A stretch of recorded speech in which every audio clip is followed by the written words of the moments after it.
ستړي مشئ درنو لیدونکو هیله د ښه به یاستئ، کارونه به مو ښه وي. که درمنو لیدونکو نن په پکتیکا مرکز ښرنه کې اتلان ټیک دفتر ته راغلی یم.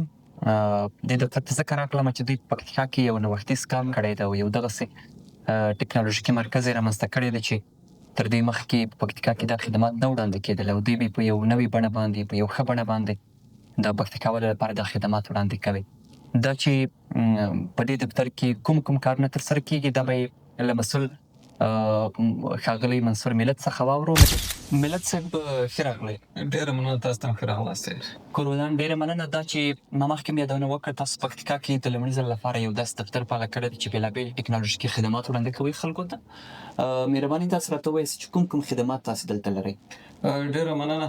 دلته موږ د اعلانونو برخه کې خدمات لرو چې خلکو د کاروبارونو لپاره اعلانونه کوو، سپانسر یې کوو او دغسې د ویب سایټونو، ډیټابیسونو او د اپلیکیشنونو جوړولو برخه کې کار کوو او د ځینو خلکو په غوښتنه باندې چې د فالوورزو ته ضرورت لري یا لایکونه یا کمنټونه چې هغه د سوشل میډیا که څه هم دا یو فیک یا جعلي غوندې کار ده، خو د خلکو د غوښتنې مطابق دا خدمات وړاندې کوو او ورسره د ځینو ویب سایټونو یا د اپلیکیشنونو سبسکریپشنونه چې دي یا پریمیم ورژنونه چې دي دغو برخه کې هم خدمات وړاندې کوو او نور اړوند چې کوم د سوشل میډیا پلیټفارمونو کې کومه ستونزه څوک لري هغه هم ورته حل کوو.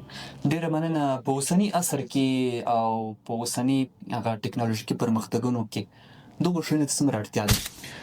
بالکل ډېره اړتیا یې لیدل کېږي ځکه چې مخکې پکتیکا کې په دې برخه کې چا کار نه کول، نو په دې اساس موږ دا کار شروع کړو ځکه چې اوس ادارې یا کاروبارونه د پرمختګ لپاره عصري یا ډیجیټلي خدماتو ته اړتیا لري او موږ انشاءالله په دې برخه کې ښه مسلکي کسان له ځان سره لرو او دا ډاډ ورکوو چې په دې برخه کې به ټولو پکتیکاوالو ته ښه مسلکي او باوري خدمات وړاندې کړو. ډېره مننه. د وروستۍ پوښتنې په توګه باندې دا خدمات چې تاسو دلته په پکتیکا کې وړاندې کوئ د خلکو مثلا هغه ستونزې به تر کومه حده هوارې کړي او مثلا خلکو ته به هغه د خدماتونو په زیاتوالي کې څومره مهم رول ولري؟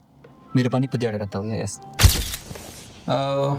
د ستونزو د هوارېدا برخه کې دا ووایم چې اعلانات چې دي موږ د خلکو د کاروبارونو یا شرکتونو یا د ادارو لپاره اعلانات کوو. هغه دوی خدمات چې دي هغه تر خلکو ورسوو تر څو دوی کاروبار پراخ شي. اول ډیټابیسونو برخه کې خدمات وړاندې کوو تر څو هغه دوی کارونه ورسره منظم شي. ادارو کې ډیټابیسونو ته اړتیا تر څو هغه معلومات منظم ډول وساتل شي ځکه چې پخوا به دا ټول په هغو کې په کاغذي ډول ساتل کېدل او اوس خو عصري نړۍ عصري شوې ده نو ټول د ډیټابیس او د ویب سایټ له لارې ساتل کېږي. نو دې سره هم د هیوادوالو یا د پکتیکاوالو ډېر مشکلات حل کېږي او بله د سبسکریپشنو یا د پریمیم ورژنونو خبره ده چې مخکې به خلکو د هغو لپاره له نورو هیوادو څخه یا له نورو ولایتو څخه که څه هم په افغانستان کې اوس دا خدمات ډېر نشته خو له نورو هیوادو څخه به دا د پریمیم سبسکریپشن یې اخیستلې. نو موږ انشاءالله په دې برخه کې په ټولو اپلیکیشنو او ویب سایټونو کې خدمات وړاندې کوو چې هغوی دوی ته په پریمیم ورژن یا سبسکریپشن یې واخلو. دا یو ډېر د دوی لپاره ډېر اسانه ده. ډېره زیاته مننه. کور ودان. ښه دی، مننه.